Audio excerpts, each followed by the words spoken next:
almost uncounted thousands of years, God has spoken to man. In addition to the vocalization of his concepts, his speaking through men, he has also spoken silently. And he has spoken in the vestments of nature, through the glories we have witnessed in the sunsets, through the azure blue of the sky, through the rolling of the waters and the whispering of the wind. God has spoken through nature. I believe that many who have never voiced it, who have never told even members of their family the intimate secrets of the communions that they have had with nature and with God, have still had this experience beautifully thrust upon them. Now, of course, there are some who have no concept whatever of communion with God. They are told that, according to the teachings of Charles Darwin, that man descended from the ape. Not that man, Homo sapiens, is actually one made a little lower than the angels, but crowned with more glory, but that man has come now as an evolvement through evolution from the apes. We might admit that there are certain aspects of the jungle nature that appear in man, but somehow or other, in spite of all that, we believe that the evidence is irrefutable in favor of man as the offspring of God, not as an animal creation or evolvement. And therefore, whereas we may esteem the flowers and their petals, the grass, the blowing of the wind, the shining of the sun and the moon and the stars upon us, and the passing of the cycles of life, we esteem more than the outer manifestation of nature. We esteem that something within us that tells us that we are not the evolution of the ape, but a spiritual evolution of God, the Great Spirit, who created all things, including ourselves, and who has planned for us a destiny of such beauty and wonder as scarcely can be imagined even by those who have had spiritual illumination. They too are questioning and doubting whether we can expostulate enough upon all the glories of God. Because these glories are within, and some men say, I have never had any experience with God. He's never showed himself to me. Have you seen the wind? Yet you know that the wind moves the leaves of the trees, and in great hurricanes and storms produces dangerous situations not only to ships at sea, but to land buildings. Have you actually looked at your own face outside of a mirror? No, you can't do that, can you? Only others can look at your face. And even if you see your face in the mirror reflected there, do you really know what it is that enables the energy of life to flow over the dura mater and pia mater of the brain? And there, in its beautiful golden state, before it became gray matter, to infuse the being of man with those holy concepts that could not possibly come from this earth. And so now we have set foot upon the moon. Men from this earth have walked on the lunar orb surrounding this planet. And yet, man does not realize that out in the vastness of interstellar space there exists the same proof that exists in the microcosmic space within our forms. The proof of the guiding hand objectively guiding the orbs of space without and within, so that man is not just an animal, but is a natural manifestation of beauty and perfection. And then we begin to wonder at the various misunderstandings upon the planet, misunderstandings of the eternal nature of life, because man believes that he is ordained to eternal life. And when he loses a loved one through the change called death, or when he witnesses a physical birth, both incidents speak to him through a voice of mystery of the continuity of life, for the tiny babe does not seem to have been here for the first time. Something about the babe and the way it acts is more than instinctual reaction. It possesses some great depth of wonder inside of itself. And in a very short time the babe is walking and talking and mastering its tiny limbs and showing a zest for life that it doesn't even understand. Again, more than instinct seems to manifest here. And so we cannot help but bring to your minds this great vital fact of beauty and wonder, that between the lines of birth and death we exist, but know that we have existed before and will exist again. This brings to us not merely a comfort from what has been called by the Hindus the law of karma, and what has been called by the Christians sin, in the sense that we feel we can escape from karma or escape from sin. Jesus said that not one jot or tittle should pass away, that heaven and earth should pass away before his word should pass away. And he also clearly indicated that as you sow, so shall you reap. If this law is true, then, the most important factor which the great brotherhood can ever bestow upon us is the understanding that our deeds are actually the measure of what really counts. But more important than just deeds, which man places so much stress upon in assessing karma, are the motivations that guide us. I cannot help but believe that if our motivations are truly ordained by God, that we are going to think somehow or other in a different way of the acquisition of knowledge, for example. Why does man today acquire knowledge? Whether it's about God or about anything. He acquires it that he may be thought wise by his peers, or that he may earn a better living, have more control of the worldly element of gold or the devalued dollar, as the case may be. He wants to have and to hold in his hand some power over men.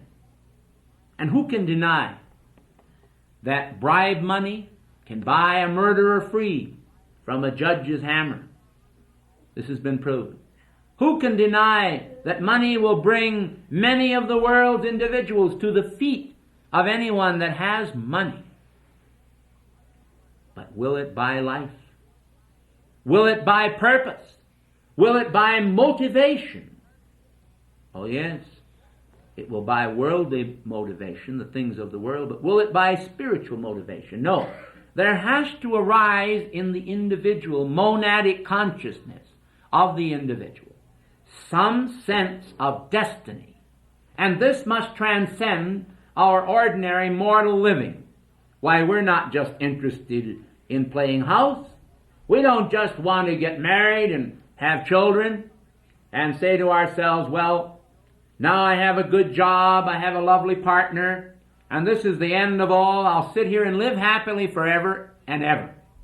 Nothing else is ever going to happen to me. While we neglect our spiritual heritage and the great reality of our mission. Oh, we can do it. Millions are doing it out of blindness all over the world. The purposes and meaning of life are not there. And some of these are made acquainted with the law of karma, especially in the Eastern countries, the Oriental countries. We find they understand this: as you sow, so shall you reap. And you sometimes reap more abundantly than you sow. They understand this law. But very few today understand the law of motives. Very few understand that our desires are the strongest chains that we have, and that they are based on many things. Environment, the environment in which we live. They are based on imitation of those that are around us. What do? We gaze around us and we see that people are seeking happiness. The old politicians, way back in the early days of founding this country, they knew that. What did they say? They said man was pursuing life, liberty, and happiness. Well, what is life? Is it just a litter of kittens or puppies? Is it a number of children that grow up and bear our name? Is that life? Life is God, as we understand it. Because we cannot think in terms of life as a vapor that appears for a time on the window, as the Scriptures say, and then vanishes away. Our life, the life we're talking about, is God. And therefore, the life itself is eternal. Liberty. Well, is liberty merely license to kill, to do exactly what we want to do? Can we do anything as long as it's fun and escape from the karma? Or even the karma of bad motivation? I think the bad motivation is even worse by far than the bad action. Because sooner or later, if that motivation is not corrected, you are holding the tiller, you're holding the wheel of life right in your hand. The wheel that guides your life, you see. So, when you say liberty, what do you mean by liberty? Do you mean liberty to do God's will, or liberty to do anything you want to do at all? Life, liberty, and the pursuit of happiness. And then you come down to the pursuit of happiness, and you ask yourself this question: what do you mean to do about the pursuit of happiness? Is life just a matter of sensual pleasures, which all of you know are as vanishing, actually, as the going down or setting sun? Like the old Frenchman said. He said, sans eyes, sans ears, sans taste. He's getting old. Sans everything. Nothing was left, because he lived only in a consciousness of the physical senses, in the pursuit of pleasure. And it might do you well if you would read Francis Townsend's Hound of Heaven, the poem, because you would get the idea there that sense delights themselves are not really that which we're seeking, or which God in us is seeking. Why, the little puppy dogs and cattle in the barnyard, they have ordinary sense delights without even repression. They enjoy their food. They enjoy the sunshine and fresh air, and God has created all things for us richly to enjoy. It's not a matter of saying, well, thou shalt not, and lower the hammer of forbidding authority upon ourselves. It's a matter of letting our motives be Christ-guided, asking heaven to guide our motives. Why are we here? What are we living for? What are we looking forward to? If we're looking forward to the things of this world, well, they are there in the great showcases of life waiting to be taken. All we have to do is go out and dance. Somebody else can pull the strings, and we as little puppets will dance to just the tune that they want us to dance to, because this world is pretty well organized by the powers of darkness today. I have lived long enough and have studied enough of history to know and to understand that even in the ancient days of Babylon,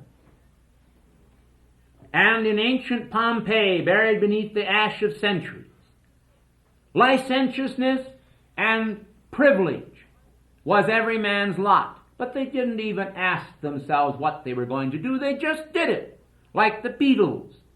And the various people have come out with the philosophy of do it. Do what you want to do. It doesn't make any difference. Well, it makes a lot of difference what you think and what you feel, because the area in which most people live is a spectrum or a band so narrow as to be confining you almost to the prison house of a thimble. And if you want a ring of iron or steel around yourself that is the size of a thimble, and you want to live in that consciousness and carry that physically as a chalice all around the world and go anywhere you want to go with your little thimble of consciousness, why, you go right ahead. Heaven is not going to interfere with that. You can have mediocrity for the asking. Mediocrity, the great universal concept on this planet. Somebody drives in front of you or pushes a grocery cart in front of you in a supermarket, and you're angry. How dare they do this thing to me? I'm going to do something about it. I'll catch him out in the back alley. He's a real tough guy, you know. How dare they do anything to me? Or a little child, as my little son, 6 years old, stood down in Denver in Furr's cafeteria, and there was a man about 55 to 65 years old ahead of me, and my son accidentally bumped his tray with about a thimbleful again of power. It was just a slight jar, didn't even upset anything or move anything. And so I said, "Son, don't do that." I said, "Watch who's ahead of you, real carefully." The man turned around and he says, "You better watch it." And he thundered at my son and glared at him for about a half a minute while the whole line was halted with him glaring at my son. So we moved on a little bit, and lo and behold, in the course of the 3 minutes, once again my son merely touched his tray as he was reaching for the dessert, when the man turned around and threatened to spank him right in front of me for doing this awful dastardly deed, the infringement upon someone else's ego. We have this all over the planet. If you knew the amount of energy on this planet that is tied up in trivia, you would understand that it would run many Niagara Falls in power plants, just with the energy of human nonsense. It goes on every single day. Husbands and wives fight. Children argue with their parents. Friends have arguments and fallings out and disagreements. And there are problems all over the world. And I don't know of a country on earth that escapes it. Behind the Iron Curtain or the Bamboo Curtain or wherever you go, it doesn't make a bit of difference. Chinese coolies can fight with each other in rice paddies over in the Orient just as well as people can do it down in the bayous of Louisiana. It doesn't make any difference. Wherever people congregate, you have these problems. Now let's stop for a minute and ask yourself the question, why? Why do we have these misunderstandings, seeing we are the most enlightened, the most intelligent race of people on the face of this earth, especially here in these United States, the most progressive nation in the world? All other nations envy us and admire us. Why are we having this trouble? And of course it isn't unique to us. It's all over the world. Like in Cry the Beloved Country, it's over in Africa too. But let me tell you something. Somebody's behind this. Because we have more civilization, more education, more of everything than has ever been manifest before on this earth, and yet we have more trouble. Why? Because I want you to understand, if you can, a law here. And that law is involved in there being upon this planet temporarily, very temporarily, I assure you, a being and beings who are fallen from heaven. Now that doesn't mean that they were up there on Arcturus, the star, floating around in a spaceship, and suddenly they came hurtling down and landed in a tailspin on the earth. It means that these beings in consciousness were once upward toward God very high. And they fell for only one reason. Why? They fell because they were lifted up with pride in themselves and gave no glory whatever to the Spirit, the universal Spirit. Now, of course, I know the idea has always been broached to man that God was sitting somewhere in a chlorophyll sprayed clean spot in the universe where God was filled with, he had a great big white beard, and he was in this antiseptic corner of the universe, and everybody else was supposed to be below God, and he was supposed to stand there and be fanned by everybody, and everybody's supposed to give glory to God and all these things. That's not the God I'm talking about. If you have a God like that, well, I don't think I've ever heard of him in reality, because that's not the God that I know. The God I know is a spirit. And in one sense of the word, it's not only the spirit of all of us, but all of nature, and all of nature in the whole cosmos, and then some. And God is a spirit.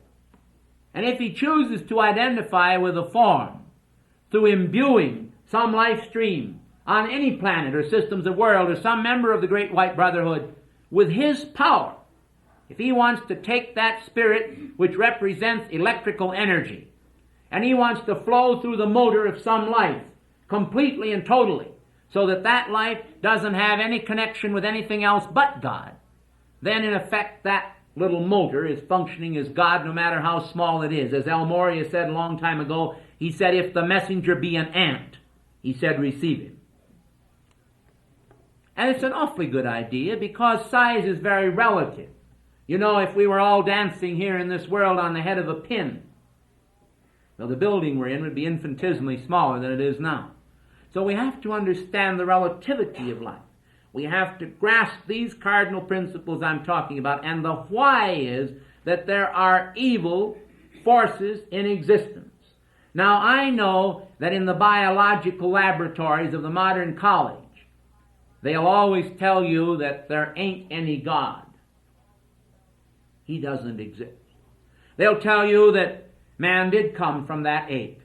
And they'll say that basically we have to humanize, and we have to socialize, and we have to try to do things for our society because we don't have any chance after we're dead. Once we're dead, we're good and dead.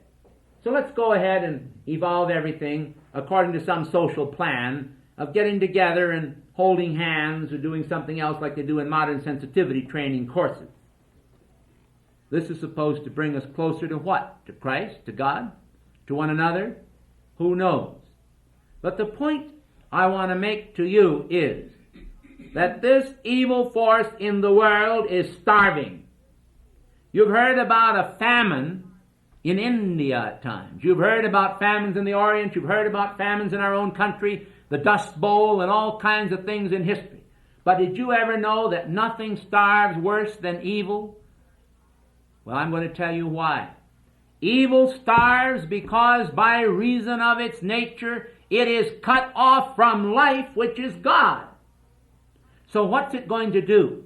We have a reasonably intelligent group of fallen angels led by Lucifer upon this planet, and you have this force in the world at large sustained by the momentums of people. You have this force here, and the force is intelligent. It knows that its time is short. Why? Because it knows that once it's cut off from the life of God, that it has to either get life from somebody or it will die. It will never, quote, be anymore. So evil knows that it must come to an end. So what does it do? It works through the communists, it works through the socialists, it works through the capitalists, it works through every side, thrusting every side against each other. Evil. Well, why does it do it? Because it wants to skim off the life energy of people. And how does it do it? It does it by making people angry with each other, by creating violence and bloodshed, by taking energy from people through vampirizing people. And the evil is sustained just a little longer by doing it. Well, what is black magic and witchcraft and all these horrible things?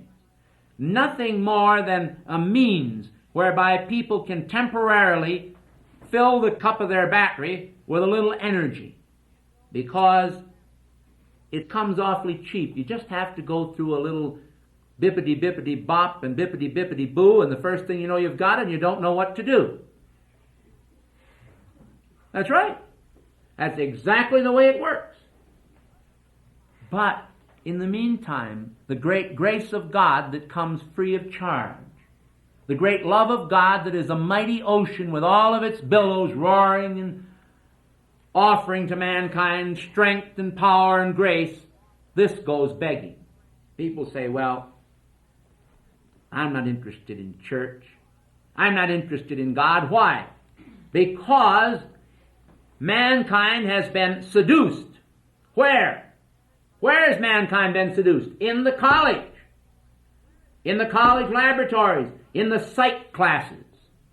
In the psychiatry classes. Man is made to believe that he's an animal. And therefore, if he's just an animal who doesn't believe in God, why should he go to church and worship God? And what is worshiping God? Is God a pharaoh or a potentate that he sits up here and wants people to fan him with praise? What is God? No. God is a spirit. And a spirit of such loving dimensions as very few people realize. God can be felt. Yes, you can learn to feel him. And God is the one who has vested thousands and thousands of hosts of people with immortality down through the pages of history. Oh, you say, I don't know the immortals. Well, once you become immortal, you really don't have too much desire to be here in this world. You're not interested in the things that people do because you know there are better things to do. And that's the thing that always sort of amuses me. It's really quite sad in a way. It really isn't amusing, but sometimes I have to smile at it to keep myself from going crazy. It's rather an ordinary thing in a way. I look at the world and I say, here we have the grace of God, this infinite grace, and this grace will do all kinds of things for all kinds of people. And what are they interested in? They're trying to find pleasure. They're trying to find life, liberty, and the pursuit of happiness in doing all these little trite things we find in our physical environment today, and they are foregoing the grace of God that is so beautifully brought out. I don't know if any of you ever read The Morning of the Magicians or not. Well, here we deal with this aspect of man's sense of the mystical, his sense of a mystery that he knows exists somewhere. I want you to understand that man knows. He absolutely knows inside of himself that there's mysteries in the universe. And he wants to get the answers to these mysteries. But the answers all lie beautifully exposed inside of yourself. And of course, you have to adjust to it. Now, the Brotherhood has placed on the earth strategically, hopefully, in the right place wherever they can, places such as we have here. Why, we could no more accommodate people. This room would be a clothes closet. Once the people understood what we had to offer here, why, people be running up here, like the scriptures say, Ho, everyone that thirsteth, come and buy. You see, come and buy the water of life. People come up here with their cups to fill themselves at the great fountain. What is the great fountain? The fountain is inside of ourselves.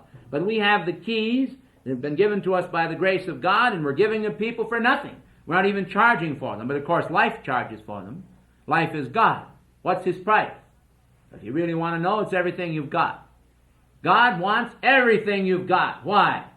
Is it a matter of glorifying the Spirit? As I said before, does the Spirit want to be praised and told how great it is? Not at all. The greatest giver in all the universe is the Spirit, the conveyor of life upon not only this system of worlds, the great solar galaxies, the great spiral nebulae all through the cosmos, but within ourselves, in inner space, this God is actually showering upon us cosmic intelligence. Take the case of Jacob Beeman.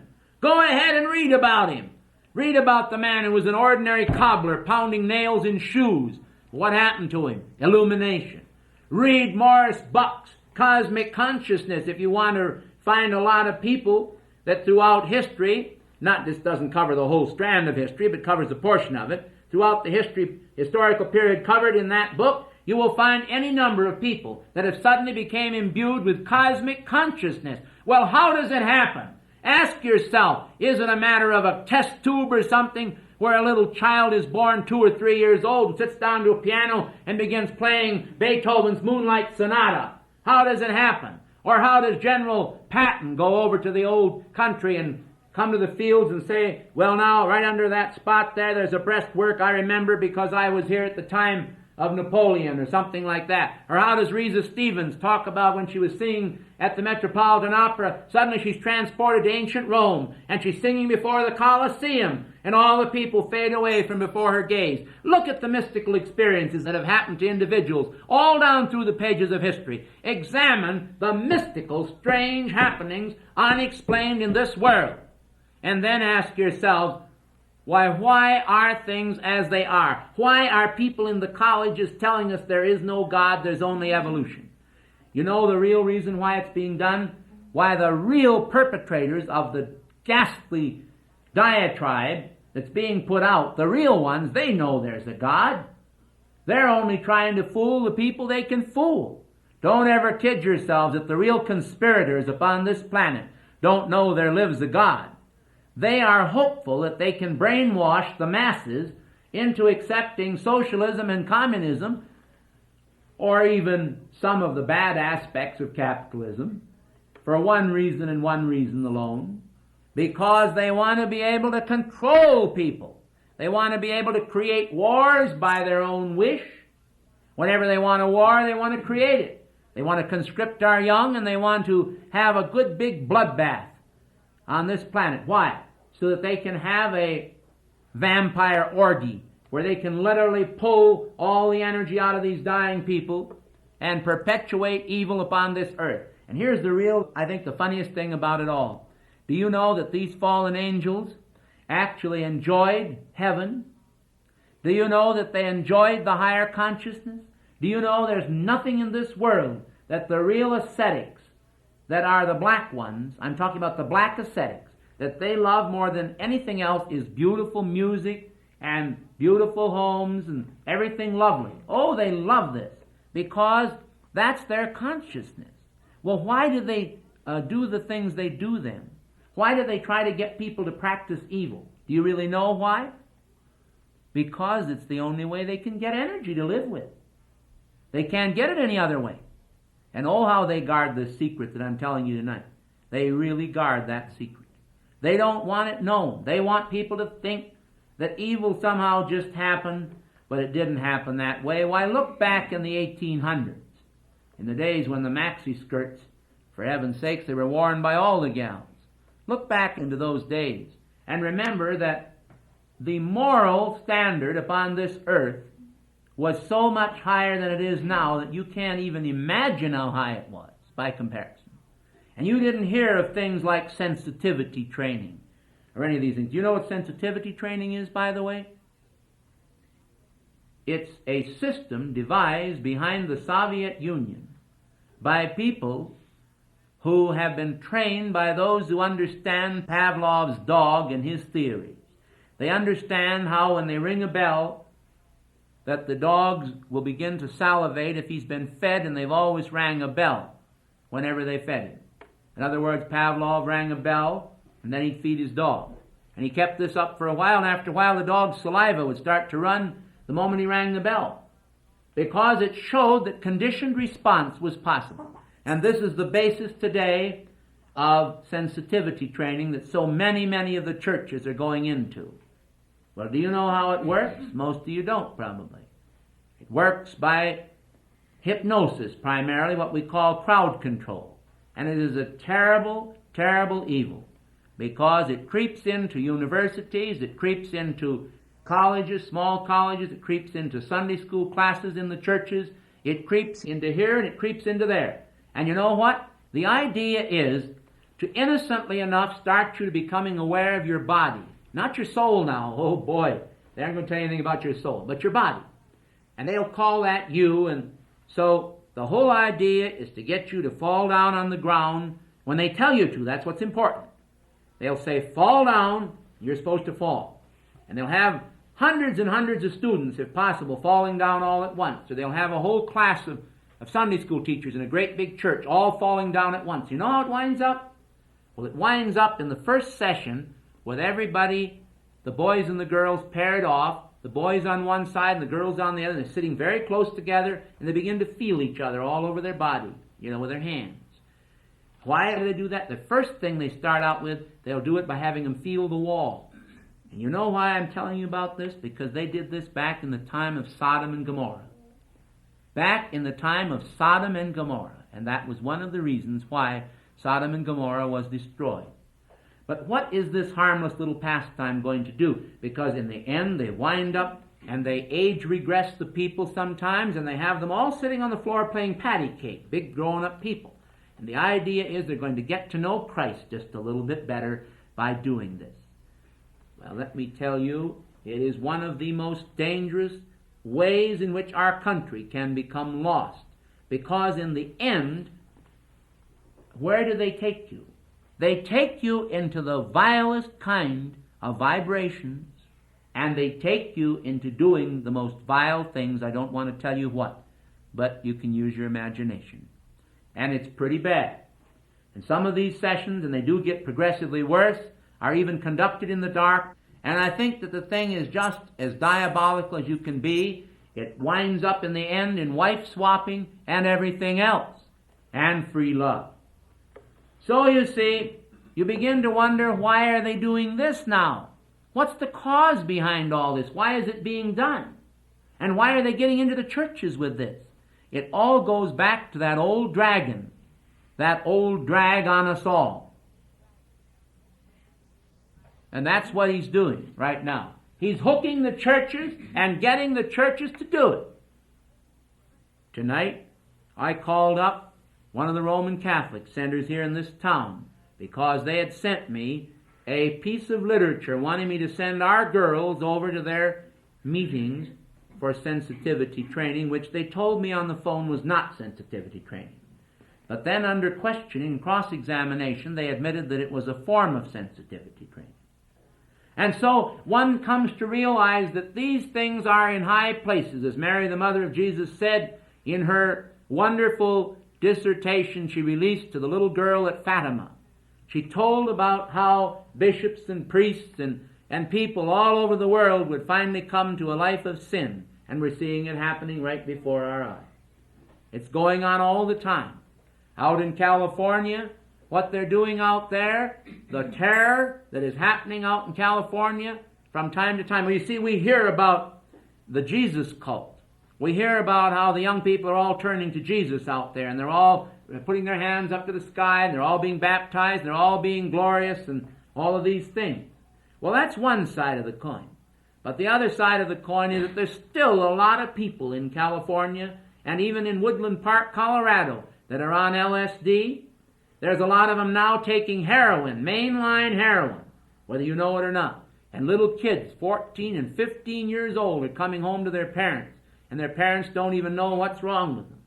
They're winding up in the hospitals because they are guilty of drug addiction and can't get loose and don't know what to do with themselves. Well, you know in your own heart, this tends to create a spirit of animalism in keeping with the idea they're trying to create, you see, that man is an animal. And if he's an animal, of course, we'll inject him with drugs or anything else that might make him just a little bit better in the human test tube, in the chemistry of that test tube. And the same goes for cigarettes and everything else. Well, some of these things aren't quite as harmless as others. But in the long run, it's almost like that old Tennessee Ernie Ford where he used to sing that song, 16 Ton, and he says, one fist of iron and the other of steel. If this one don't get you, the other one will. Well, it's that way. If they can't get you with one thing or another, they'll get you with bad movies. They're going to get you one way or the other. They've got their mind made up to that. And so the thing is, this is not a boogeyman that's coming out of the walls, folks. It's a boogeyman that is there. It's not one that we're imagining. You know, there were years gone by when I heard these stories. And when I heard these stories, I said, oh, well, it's not very widespread. Probably there's some crackpots in the world, but it's not very widespread. And most of the people are good, and they're trying to lead a good life. And I said, oh, everything's going to be all right. But that has changed now. With the passing of the years and the trends developing in our country and all over the world, I've concluded safely that very few people today, by the numbers, really are aware of their divine inheritance. Why, you talk to people, and what do they say? They say, well, I believe, a lot of people tell you this, I believe, they'll say that if I give my heart to God, that Jesus will save me because He died for my sins. And they always think in the past tense. They'll say, He died for my sins. In other words, yesterday I done so many things I shouldn't have done, and the day before and the day before that if I don't have Jesus to vicariously die for my sins, I better look up. Well, I'm going to tell you something that is the unvarnished truth. It's plain, it's simple, but it's real. What God really wants is a man and woman to live for Him. He's not looking for a vicarious atonement. The eternal Spirit was not interested in having Jesus Christ raised on a Roman cross as a sacrifice for all the sins of the world. And if it had been efficacious enough, then both Jesus and God would have been so happy, because then the world would have been cleaned up like a blotter. Why, everybody in every continent on the face of this earth, they'd have all been lily white, sprayed and clean. There wouldn't have been anything wrong on the earth, and there wouldn't be anything wrong on the earth today if Jesus' propitiation was the real message of Jesus. Jesus said, "Greater things shall ye do because I go to my Father." He revealed the Father to man, but He still said, "Whatsoever you shall sow, that shall you also reap." A lot of people think they're going to escape their sins simply because they say, "Jesus, we love you. Jesus, we love you. Jesus, we love you. God, we love you." What does it say? They'll cry for the rocks to fall on them in that day. And He says, "Not every one that saith, Lord, Lord, but he that doeth the will of my Father," Jesus said, "which is in heaven." And so, do you think for 1 minute that when we have the hypocrisy in the church that we have today, and the denial of Jesus Christ as an active agent capable of giving to mankind grace and kindness and love, and people beginning to motivate themselves according to higher ideals, do you think when we deny that, and we say by touching someone's nose or their ear or their big toe, we're going to turn around and find the Christ inside of them, like they turn around and say, "Where is the Christ? It's in you." The Christ is in everyone. This is in everyone on earth. But you've got to realize it. And why? What happens when you realize it? Something wonderful happens to you. It isn't a matter of vicarious atonement, of somebody carrying a cross for you and marching across the street or down the road Via Dolorosa. That's not the idea. It's the idea of following me, as the Master said in the regeneration. He says, "What is that to thee? Follow thou me." That's what we have to do. We have to follow Him and be willing to live for Him. You do the things that are kind to our neighbors and try to understand what life is all about. And what is life all about? Life is about a spiritual adventure. And here we are in a body. We're down here like scarecrows on a stick. The sun's shining and somebody comes along to pick our eyes out. We read in the Bible, it says, "Turn the other cheek." Well, you know, that's a matter of consciousness. You could even pop him right in the eye if you wanted to, instead of turning the other cheek, and still turn the other cheek. You know that? Because it's what's inside of you in your feeling world. What you think about the guy that comes along and wants to do you damage, or the gal, or whoever it is. You have to think in here. What do you want to do with your life energy? Are you going to be some sort of little toy monkey on a string that when someone pulls the string you're going to come up and climb the string? Or are you going to be independent and love everybody and understand everybody? Well, so somebody comes along and they're mean to you in this world. They're not the way they should be at all. Well, the thing for you to do is to inwardly love them. But if they get downright aggressive with you, you don't have to stand there and let them just walk around you and kick you. Well, what would happen to some poor little kid that you sent to school if the poor little boy went to school and then one of the other kids come over and he kicked him one and he didn't do anything to protect himself at all. Wouldn't be long before, like some little poor chicken that begins to bleed, the whole flock pounces on that chicken and they kill him. Well, that's what would happen to a lot of children today if they didn't have enough sense to stand up for themselves. It isn't just a matter of following a sweet and simple Jesus with long hair, with brown eyes, mellow and mild, and a sweet smile. Let me read you some of the things that Jesus said. Or maybe I won't have to read them, you probably will know it anyway. He said, "You whited sepulchres, you're full of ravening and dead men's bones." He said, "You're of your father the devil. He was a liar from the beginning and a murderer." What else did he say? He said, "Get thee behind me," he said to Satan. "It is written, thou shalt worship the Lord thy God, and him only shalt thou serve."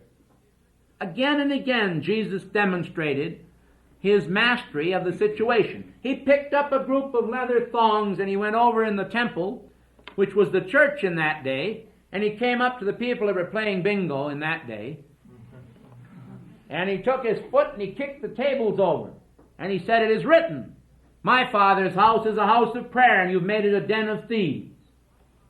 That's what Jesus did.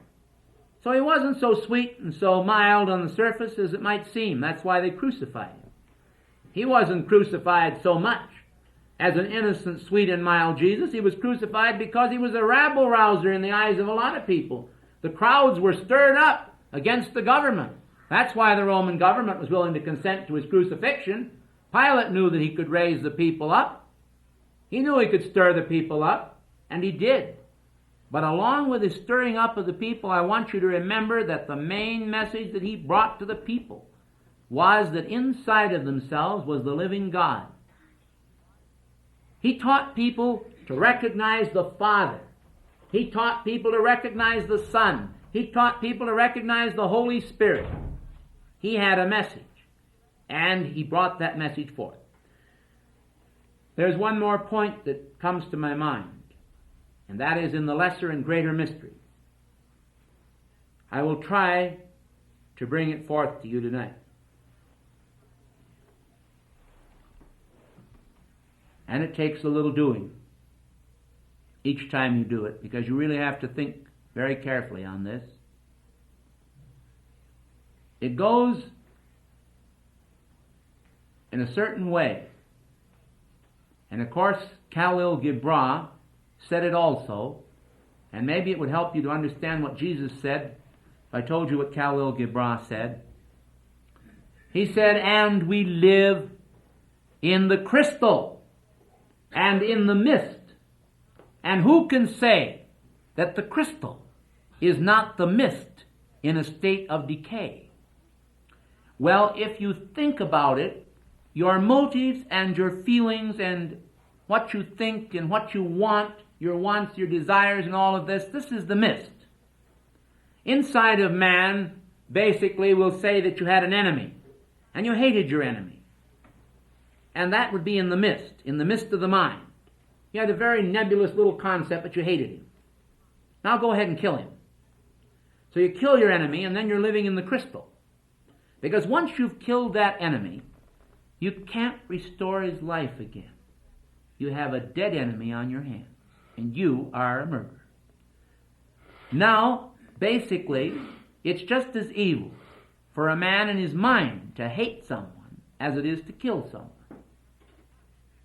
So then we have another group of people that come along and say, "Well, fine. I feel like doing this. I might as well do it because it's just as bad to do it." Not so. And I will illustrate the point. Jesus said, "Whosoever has looked upon a woman with lust in his heart, he has already committed adultery with her in his heart already," you see. Now let's take that condition in the state of the mist. Here you have the idea inside your heart, you want to do this deed. You feel this way. Now you do it. Well, as soon as you do it, what's happened? It's a crystallized act. Just like death. It's an act, a deed. And it comes under the law of karma and must be punished. Now supposing that you don't do it. that you wanted to do it, but you didn't. It lives in the desire world. Well, you don't have the same karma for doing it as if you did it. And the one who tells you that doesn't understand what Jesus said. He wasn't saying that because it was wrong to think a thing in your heart, or desire it in your heart, you were going to be punished for that to the same degree that you would if you did it. Not at all. He was only illustrating that there is a connection between your desires and what you do ultimately. And that is what man should understand. Man should understand clearly that a bird may come and land on his head, but he mustn't let it build a nest in his hair. You all understand that? It's very simple. Keep your thoughts pure and understand that there is really no vicarious atonement. That in one way, the Christ in you is the only mediator between man and God. And in that sense, this is the opener of doors. The Christ in you opens a door between your octave or level of thought and the level of God, the eternal Spirit. And in that sense, he becomes the Redeemer. By his stripes we are healed. Because there is a point where we identify vicariously with the Christ. Do you understand that? In other words, the whole human race identifies with the death of Jesus or with the death of any man that is really a godly man who perishes because he lives for God. And it doesn't matter if we're talking about 1 billion years from now. And what about before Christ? Go back before Christ. Jesus said, before Abraham was, I am. And you probably wonder, some of you, why we use the word I am the way we do. Because I am denotes being, and that's the name of God. God is being. And that's very close to you, isn't it? It's close to you that God is inside of you. And because he's inside of you, he wants you for himself. Why? Does he want you for himself to stop you from having fun? No, of course not. He wants you for himself because he can give you more fun at his level than you will ever get down here. And you never will get it down here. You can look all your life. You can have a couple of minutes of fun here and a couple of minutes of fun there, and you can drink, you can smoke, you can chew, you can spit, you can do anything you want to. If you want to rebel, you can rebel. And what is rebel? It means ring something, and ring it again. Is just do it again. You can just keep right on doing it over and over again. But it'll never take you anywhere except down the same old primrose path that man has been going for centuries. And so the only way we're going to do that's going to help people is to educate them to this fact and get them to start working like Meister Eckhart, for example, to try to understand the mysteries of God. You've got to unravel that treasure house inside of yourself. You've got to just begin to move those hidden inside levers and watch the genies pop out. You think you're not going to find Aladdin? You'll not only find Aladdin, you'll find the magic lamp, and you'll be able to rub it, and you'll even meet the genies, the angels. And you'll find that just as they carried Mary's house, the mother of Loretto, the great miracle of Loretto, carried it through the air, they can carry you. And you say to yourself, well, nobody's going to believe me. Well, nobody down here may believe you, but that won't make any difference. Because you'll know it happened to you if it happens. So start in prying yourself loose from these crazy oyster concepts of living inside a thimble. Do everything that everybody else does. Believe everything that everybody else does. Think everything that everybody else does. Start being free. Start being free. Just begin to realize that spirit is free. It doesn't confine itself in form. Well, sometimes you may say to yourself, well, why did God give us this form? Why can't we just be free spirits floating around here and saying, won't you have a cup of tea, and do what we want to do? It doesn't make any difference. We wouldn't have to eat really or drink or anything. We just do it to be social, But none of these things are the way it's going to work, don't you see? It really has to work because there's something inside of you that's a miracle power. And that miracle power can be unleashed by you. But the best way to unleash it is to recognize who you are. I am a being of violet fire. It's the cosmic affirmations that count. These are motivations. They get into the realm of motivation. You got to motivate yourself. Some people wonder, they come to these meetings, they say, oh, that little band of people up there they are decreeing or saying these silly, repetitious prayers over and over and over again. What's that going to do for them? Why, plenty, but they just don't know it. There's a scientific law behind these decrees. When you give these decrees over and over again, as Lord Maitreya explains, he says that it's a matter of habit, that people all their life are decreeing whether they speak or not. In other words, somebody will say, likes pumpkin pie. Do you know that every time you eat a piece of pumpkin pie, you are decreeing pumpkin pie desire into your consciousness? And it goes right around in a circle. And you make a recording on the tape down deep inside of you. And it says pumpkin pie at the end of the meal. And so the first thing that happens is you smell it. And, oh, that's just marvelous, that smell. I can hardly wait till I taste it. And how long does it last? A few forkfuls and it's all slithered down your throat. And it's all done. And then you want to start on a second one and get fat. And this can be done too. But the point is, it's all a matter of preconditioning. All the things you do are decreed. When we speak up here, we are taking what we call an initial step toward a higher direction. We say, violet fire, thou love divine, blaze within this heart of mine, thou art mercy forever true, keep me always in tune with you. Well, what's the difference if I say that or I say, Om Triambakam Yejamahe Sugandhim Pushtivarnam Urvarukamiva Bandhanat Mrityor Mukshya Mamritat. Well, you see, both are mantras.